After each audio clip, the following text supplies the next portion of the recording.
In today's video, I'm going to be sharing with you part 3 of my 25-cent comic haul from the Hot Comics and Collectibles Warehouse Blowout Sale. But then stick around to the end when I'll show you this book here. This is my first ever eBay purchase of a comic book. Check it out.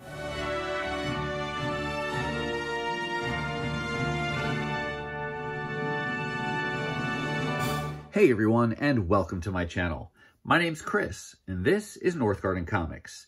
I'll also say welcome to part 3 of my 25-cent comic haul that I picked up during the Hot Comics and Collectibles Warehouse Blowout Sale. This is part 3, but if you haven't seen parts 1 or 2, have no fear. Each of these videos is going to be treated like a standalone haul, and I will include links down below to the rest of the videos that have been published so far. So if you want to go back later and watch those other parts, you can do so. But for now, we're just going to focus on this one section of books. You heard me say these came from Hot Comics and Collectibles. They had a bunch of inventory they were trying to move, and so they hosted a sale and sold thousands and thousands of back issues for just 25 cents a piece. And they've done this a few times now, and without fail, each time I've come home with well over 100 books. I think this time I had closer to 180 books or so. Great opportunity to build out runs, find limited series, sometimes in their entirety, and then you even have a chance to find some keys, as well as books that you weren't even looking for, but just jump out at you and you can't leave them behind and say no when they're just 25 cents. I will say today's books do kind of have a theme of runs, and because there's a lot of runs in here, I'm not going to go real slow. I'm going to show all the books, but I don't have a lot to say about every individual issue. So hopefully, though there's a lot of books, I can get through it in a reasonable amount of time, because at the end, there is one extra special book not related to this sale that I recently got in the mail, and I want to share that with you as well. So without further ado, let's go ahead and dive in. Starting things off, I'm going to share a bevy of Bronze Age books that I picked up.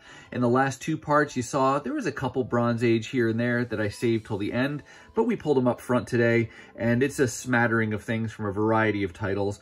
It's just hard for me to say no to Bronze Age books, particularly when they're 25 cents and when they're in decent condition. This New Mutants is one such issue, number 13. I got this because it's a newsstand. I own a copy already, but the copy I have is the direct edition. So when it's only 25 cents, I'm happy to say, nope, that's not a true duplicate. I now have a copy of the direct and the newsstand. So grab that New Mutants 13. Also got this one copy of New Defenders 141. This is not a title I am actively collecting. I just like the cover with Beast and Valkyrie, and I like Mike Mignola, so grab that. Got a random issue here of Marvel Team Up with Cannonball, and again, because it's an older book and because of that cover appearance by Cannonball, those were the drivers in picking that one up. Got a Peter Parker Spectacular Spider-Man, issue number 44. Another title I'm not actively trying to build out, but that was just I like the green background, and again, a Bronze Age book for $0.25. Here's a couple cool finds. This title, The Invaders, I found 2 issues. The only 2 issues from this volume that I have, I believe, issues 30 and 37. I think this one's considered a minor key. There's like a cameo appearance of somebody in here, but I got them because, again, Bronze Age, cool covers, and just great little additions to the collection.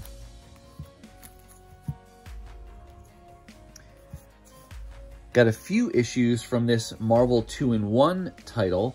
No keys, just a cool run featuring the Thing pairing up with different characters throughout the run. I really like this cover with Goliath. I thought that was great. So on issue 24, then they had 26 with Nick Fury. There's 32 teaming up with Sue Storm, still called the Invisible Girl at that time. There's a cool team up with Angel. I like that. It's great with the sword there. There's issue 70.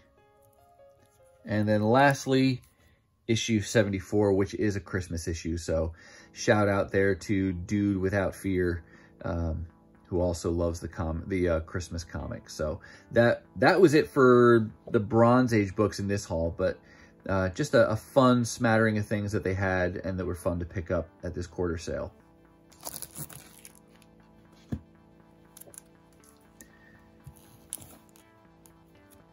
Next up, I'm going to go through several issues from Marvel Comics Presents. This is a title where primarily I'm focused on getting the Weapon X story, though some of those are harder to find in dollar bins because they're more valuable. But then along the way, at one of these earlier quarter sales, I think, I found a bunch of the early issues with the exception of number 1, but I have like 2 through 24 or 25. And then at the sale this time, they had a bunch more. Not looking to get everything, but I love the X-Men and a lot of its characters. And you'll see some Excalibur in here as well. So it was just an easy way to build out this run a little bit more with some of these stories. I don't really know anything about the creative teams yet, or, you know, either for covers or for the stories themselves. So if you know anything significant about these issues or these stories, feel free to let us know down in the comments. Here's a nice Excalibur story, and I did, not too long ago, complete the entire Excalibur Volume 1. So kind of continuing to build out Excalibur issues as I find them. But they went all the way up to, that's a cool cover with Lockheed, 238. And I think with that issue, it ends the Excalibur portion. And with 39, correct me if I'm wrong, I think it goes back to focus on Wolverine. But that was just a fun little booster to my run that I already have. So I figured, what the heck, 25 cents a piece, and I like the characters. I'll add those into my collection. Now we're going to shuffle everything so it's crazy out of order and reorganize those later. Here's one non-run related issue, Deathlock number 1. I think that's the first issue from his first ongoing series. Never really followed the character of Deathlock. I just liked the gimmicky metallic cover with all those cables and wires that he's breaking through there. So I picked up that one. These next several issues were almost a bonus find. I had wrapped up my Diving in the Long boxes at the Warehouse location, which is actually across the street from their store. And then when you check out, you actually take your little paper receipt. They write up how many books you have, and then you take that across the street and you pay inside the store. And while I was doing that, I looked at some of the other deals that they had going, and there was this stack of books sitting by the register. And I think the guy working, I think his name is Bo, he was there, and I said, oh, those are cool Silver Surfer books. They're from volume 3. That's a run I'm working on. And he said, hey, I've just, sorted those. They're about to go over to the sale, so have at it if you want to look at them. So I quickly looked and basically took the entire stack because they were all issues that I needed to build out this run. So that was a nice bonus, and the timing was perfect because had I gone over any later, they may have moved across the street and I wouldn't have had a chance to see them. So all those issues there are all from, again, Silver Surfer Volume 3, ending up here with issue 116. This volume went up to issue 146, and I'm trying to fill in now. I have everything up to like issue 75 or 80, and then I have issue 100, but now I'm trying to go in and fill in the rest of that run, so it kind of jumps around. I pick up the issues whenever I can find them for cheap. You rarely find these, so I take them when I can get them. So they had all those issues from volume 3, and then they had 2 more parts of this mid-90s crossover series. It was a 5-parter called Cosmic Powers Unlimited, and it featured the Silver Surfer, so that's what drew me to it. Don't know anything about the story beyond that, but with these 2 editions, I now have 3 of the 5 parts. So 2 more to go, and these are thick books. Great colors, great covers, and yeah, so I'll continue to hunt for those. But that was a nice bonus find, getting all those Silver Surfer books. So thanks to Bo for having those out there and letting me see them and shop through them. All right, this is going to be, we're in the home stretch now with this final run. This is X-Men Volume 3, and while I collected X-Men Volume 1, Volume 2, I only need a couple issues to complete. Volume 3 was one, I only had a couple issues that originally that were from the Battle of the Atom tie-in story. And then I think, you know, I came across a couple other issues here or there, but for the most part, wasn't looking to build out this run. Most of these covers, by the way, are done by Terry Dodson. It's a great Psylocke cover there. And it was a 26-issue volume, and they had a lot of it at the sale. So another case where couldn't resist, just said, what the heck? I love the X-Men. I love these characters, and I'm a completionist as well, so I'll go ahead and build out this volume. I did scour the boxes multiple times to make sure there weren't any other issues that I missed. And I think I got them all. But as a result of this sale, I now have every issue in this 26-issue run except for 3. There are 3 issues that I need. So I'm pretty confident that at some point I'll find those 3 issues, because this is another volume. I don't think there's any significant keys from it, but great covers, great characters, and hopefully great story as well when I get to read all of these. Coming down to the end here, 24, that's a cool cover, lots of black with Storm in there. And then that's the final issue of the volume 26. Would not have gone after this run if they were at sticker price at $4 a piece, but once again, at 25 cents a piece, and being a run collector to begin with, it's real exciting and fun when you can build out these runs, even ones you weren't initially thinking of. You just say, hey, I'm going to take advantage of the opportunity and build out this run. So hang tight, because while that does complete the run of, you know, the overall haul of sale books I wanted to show you today, I do have one very special edition that I recently picked up that I want to share with you as well. So hang tight for that. Okay, what you see here represents my very first ever eBay comic book purchase, as well as my first ever online comic book purchase. Every other comic book I've ever purchased or ordered has been from a store, with the exception of new things that I get from DCBS, but to me that's a little different because you're getting a brand new book. There's not the same risk factor and uncertainty that you get with buying back issues from private individuals or companies, things like that. So this is a first for me. I've been very excited to receive this and to be able to share it with you. And this also represents kind of a splurge for me. It's the most I've ever paid for a single issue comic, I think. And it wasn't a ton. I got a really good deal on it, but for those of you who are familiar with my channel and the kinds of books I typically buy, you know that my sweet spot for buying back issues is more like that $1 to $2 range. So let's go ahead and get this open, and I'll show you what I got. It came packaged very nicely here in a nice, I think this is a Gemini mailer, or at least that style of mailer.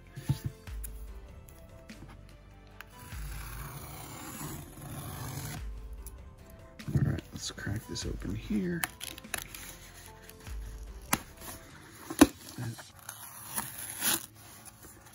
Yep, and that is a Gemini mailer. Let's see if we got, yep. Oh, the mystery continues.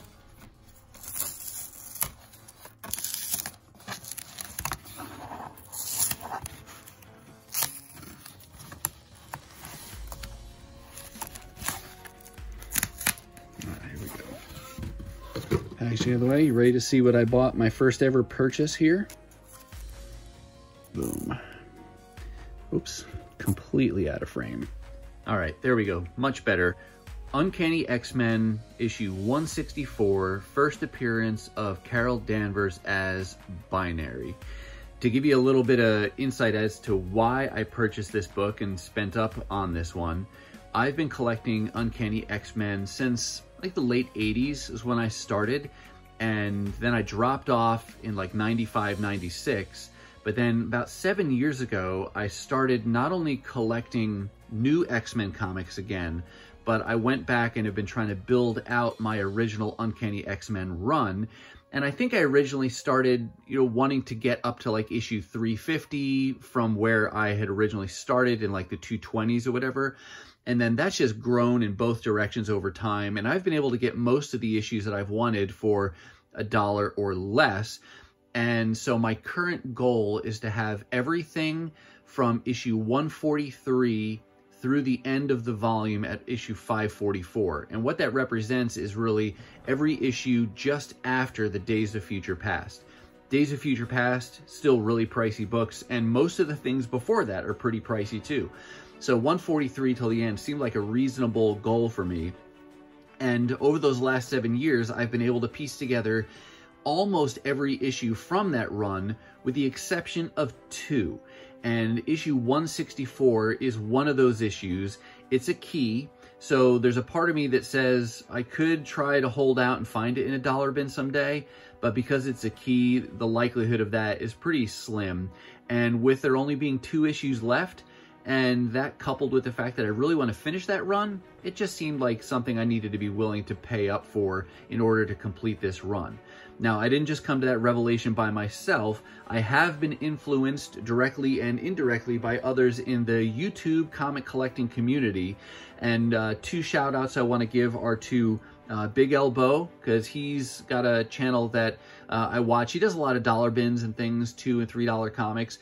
But he had been talking to me in the comments about his willingness to pay more than $1 for an issue that he really wants, rather than just going for the dollar issues. And then the second channel I want to mention is Warehouse Comics. It's just been exciting watching him build out his Fantastic Four run and his Amazing Spider-Man run. And those 2 channels, as well as others out there, have influenced me to say, you know what, if I really want an issue and it's worth more than $1 or $2, then I should be willing to pay that. And so I pulled the trigger on this, and I'm really happy that I did. It feels great to have gotten this. I've never won an eBay auction before either, so that was super exciting too. Kind of thrilling. I see why people do that. And let's take a closer look at this. And as I take this out, I'll mention, I'll put links to those 2 guys' channels down below if anybody want to check them out. But here's the issue in a little bit closer detail. And I did scrutinize the pictures on the eBay listing just to really zoom in and make sure I could see any wear and tear that was on there. A little bit of corner blunting down here, almost like kind of like a chip in the corner, but that's minor. And then along the spine, very few, or very little evidence, I'll say, of spine ticks. There's like 1 right up here, but you can barely tell. So I'll put this into a Mylar bag and halfback backing board, and it'll look great and present wonderfully. So there you have it. Thanks again to those guys for their influence and giving me the courage to go and spend a little more on a book than $1 or $2. Oh, I didn't tell you how much I paid. I paid $16.50 for this issue plus the shipping. So I think market price is higher than that. I felt good about that price, so happy to add that to my collection. And now I've just got the 1 issue that I need, issue 158, another key.